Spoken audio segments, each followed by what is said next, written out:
I wrote a blog post a while ago about why I f***ing hate video games, because this is what it does. It appeals to like the male fantasy. I have a Bloodied explosive Gatling plasma. G'day, this is Captainoob, and this is a Bloodied Prime Gatling plasma with bullets exploding for area damage and 15% faster reload, major and minor legendary effects respectively.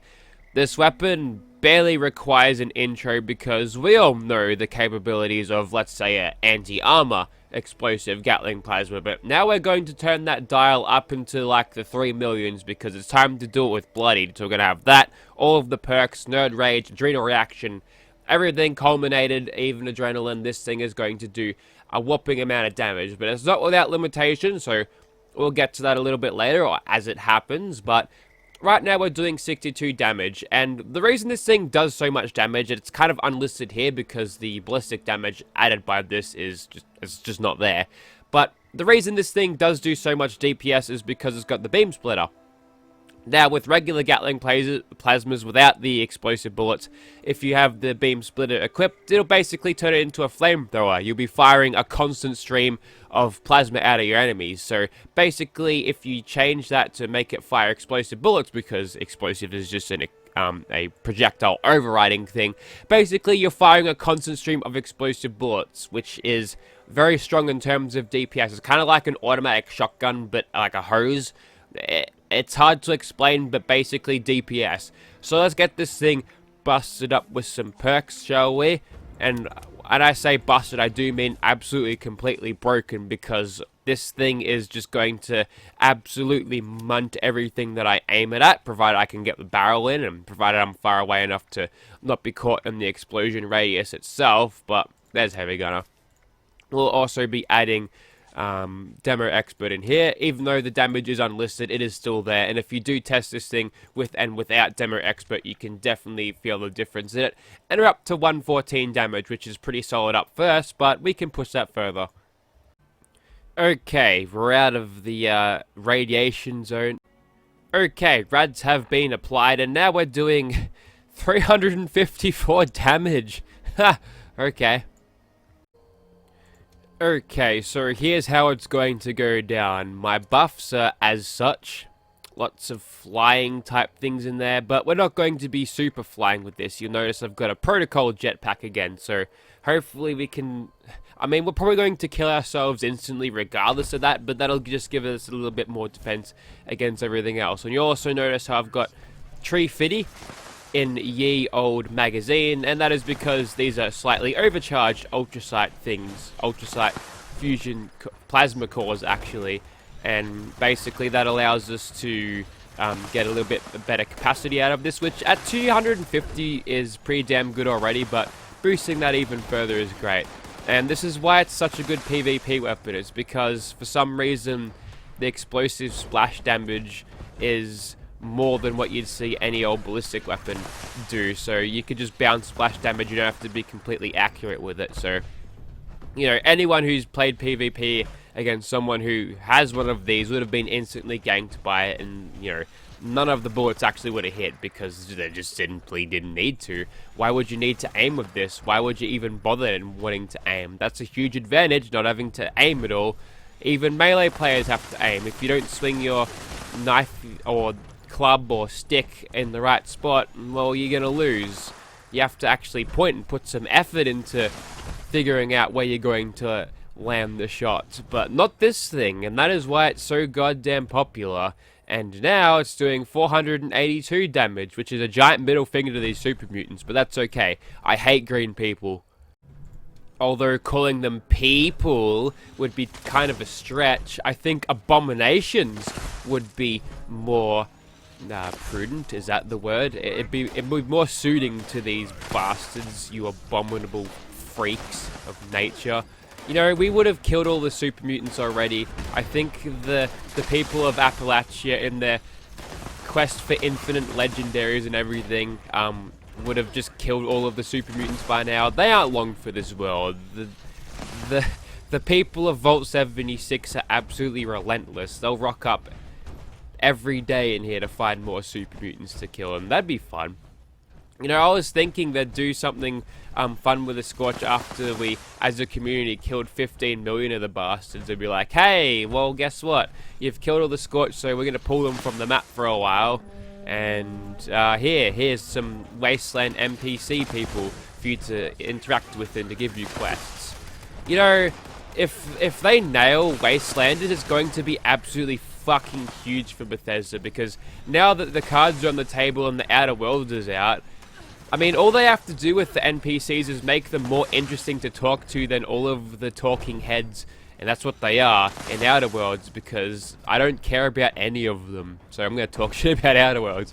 No, basically, I didn't find them interesting enough and kind of lost interest, and the gunplay was kind of cool, I guess. The gameplay was fun, but I don't know, it's just not Fallout. You know, I don't find the perspectives of some guy running a futuristic corporation interesting. But if you want to talk to a settler what it's like living, what the writers interpreted would it be like living in a wasteland like this, with all of these fucking superheroes around with these weird weapons that seem to fire explosive bullets. Also, stabilize is keeping the spread of this nice and tight, so that gives us extra range on this thing. So despite it having a open the door, please. Don't want to get whacked. Oh, now look what you've done. You've put a fucking dent in the armor, prick. Oh, and then a doggo comes in like a hero, but he'll get outpathed and then ghoulified. F for the doggo in the chat, please. Also, another thing. The reason I don't sound like a pack-a-day smoker right now is I've been munching on butter menthols all day. They're not the best for it, but they sure as hell taste nice, and I hope they're not addictive. Let's just get inside the door, because the last thing I want to do is actually have me shooting something and then the doors close on me and I just get caught within the splash damage. I saw you out of the corner of my eye, Super Mutant. Despite this character not having a whole lot of perception, I sure as hell do. And with the defense protocols against these basic Super Mutants who can only... I mean, they do a lot of damage if they whack you and hose you down with automatic rifles, but they're not killing me. So basically, the biggest threat to my life is myself right now, which you can control it. I don't think I've ever had to, you know, have this pumping out full auto, and that's a good thing, because if you were, well...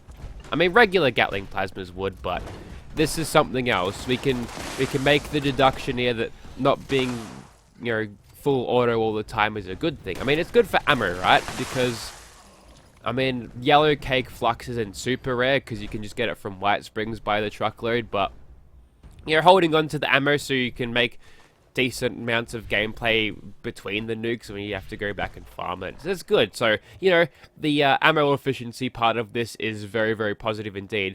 Alright, I'm going to shut up. We'll fucking kill some ghouls. We'll throw some corpses around. It's going to be awesome. And let me tell you something. I'm actually feeling the hype for Wastelanders now. I was a little bit lukewarm on it before, but now that Outer Worlds is out and all of the cards are on the table there, like I said before, oh, well, Bethesda, I mean, they're not rival companies, but everyone seems to think they are. So, if Bethesda can give us something decent with all of these new characters, maybe they'll introduce a few memorable ones, and all of the people who make waifus out of the companions will be like, hey, I like this character, I'm going to draw fan art of them. And then they make Rule 34 shit. We want less of that, but, yeah, if they can make it a good experience, I reckon it might actually be a real turning point. Fuck off, Ghoul, for Fallout 76, because as it stands, people have been waiting for that for ages, and they're going to hype it up. Alright. If you were to just stand back, there we go. That's what I wanted to see. Now, when I did that with an anti-armor explosive Gatling plasma, I managed to, like, break the servers in a way that I threw so many, body parts around that they just stopped taking damage. But I think on the safety of a private server, and there was a legendary there, I reckon, well, that didn't seem to happen, which was good, and good dental hygiene out of these ghouls. Always remember, brush your teeth twice a day, and whatever this legendary is, it probably isn't that good. I'll move on. How about a magic trick? I'm gonna make this crab disappear. Ta-da! And he's gone. Haha. Fuck you, crabs. Oh, I'm actually having to reload this thing. if you want to make your inventory nice and neat, just run your mags dry all the time, because otherwise you've got a bunch of less than 100% charged cores of plasma or fusion in your pack, and that's a lot of weight. You wanna have good energy to weight ratios, and okay, no grenade needs to be thrown today. I understand, Queen. Now you die. Wow, 3 shots in it all. It's all it took. Oh, looks like it's a revenge of the crabs here, and there was also this feral ghoul officer who's making a lot of racket, so he needs to go away. Oh wait, no, he doesn't stop until you pick up the thing. Well, I'm just going to move in this direction to get away from all of that nonsense, eh? Oh, it's Snallies.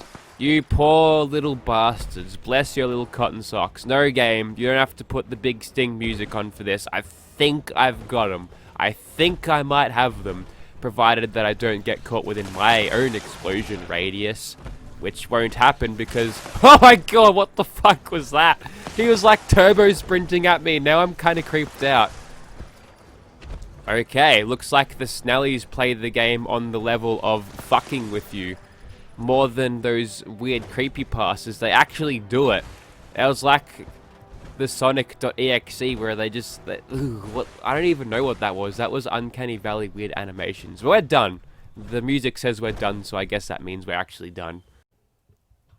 Call up Kenny Loggins and Sterling Archer because it's time to go right into the danger zone, and I've got a plan for this, you'll see. And basically it's going to go like all regular plans do. We just have a little bit of a tour talking about, I don't know, some Lord and Savior figure. We'll say Todd Howard, because if there's anything these ghouls hate, it's Todd Howard, because, well, who else made them slide around on the floor like they're sleeping, unable to walk? He took away their mobility, man. That's cruel. Even to mindless zombies, you can't really do that. So, right now we've got a decent following. A couple of ghouls have come around and shown up. So now it is our job to make sure we get away from the ghouls. And I've got radworms. Well, that kind of sucks then, doesn't it? I know. This will stop them. Oh god, it didn't stop them. Okay, fine. And I think a random super mutant has shown up. And now we're just going to hold this choke point. We're just going to keep on shooting.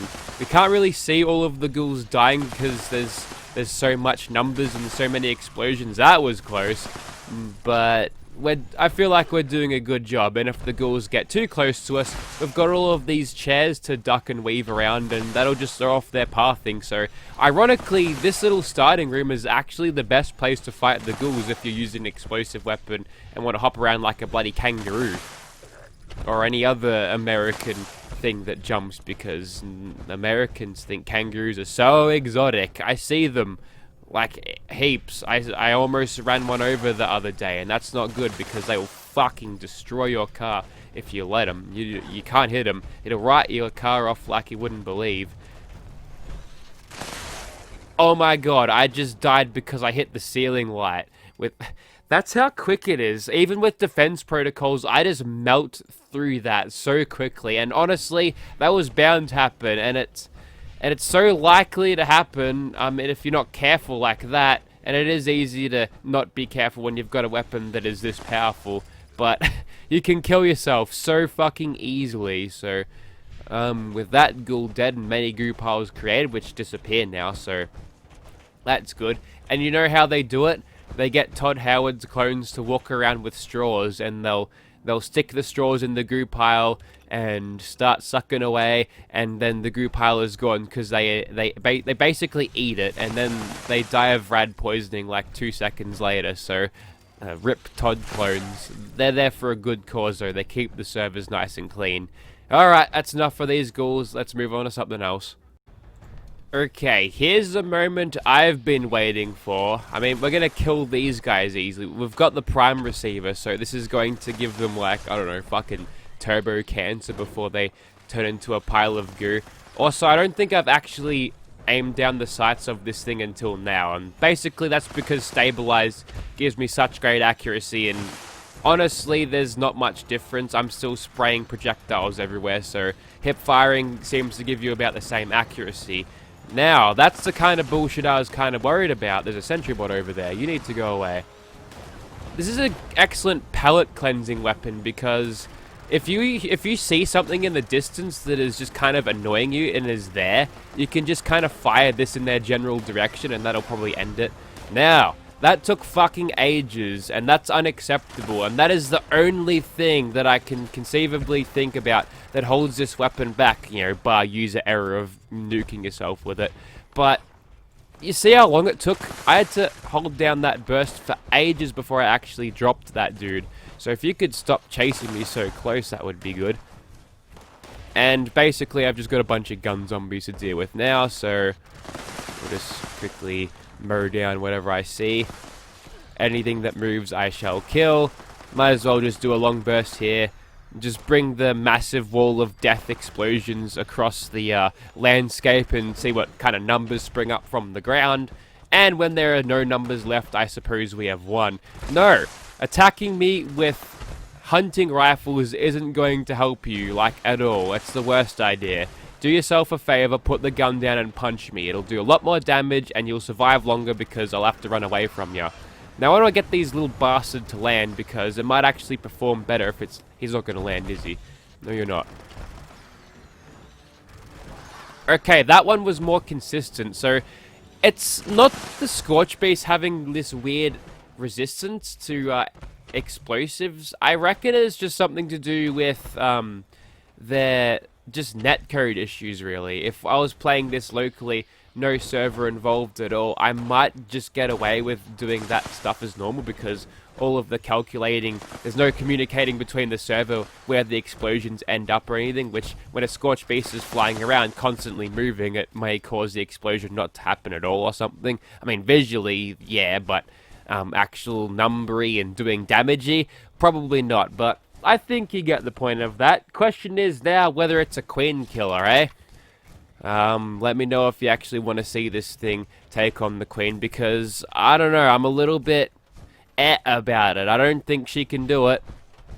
There's just something about this weapon that says there's going to be I'll get a huge headache, but perhaps I'll load up on the Ultrasight cores, actually, I've got fucking heaps, so she'll be right. So we'll see how that goes.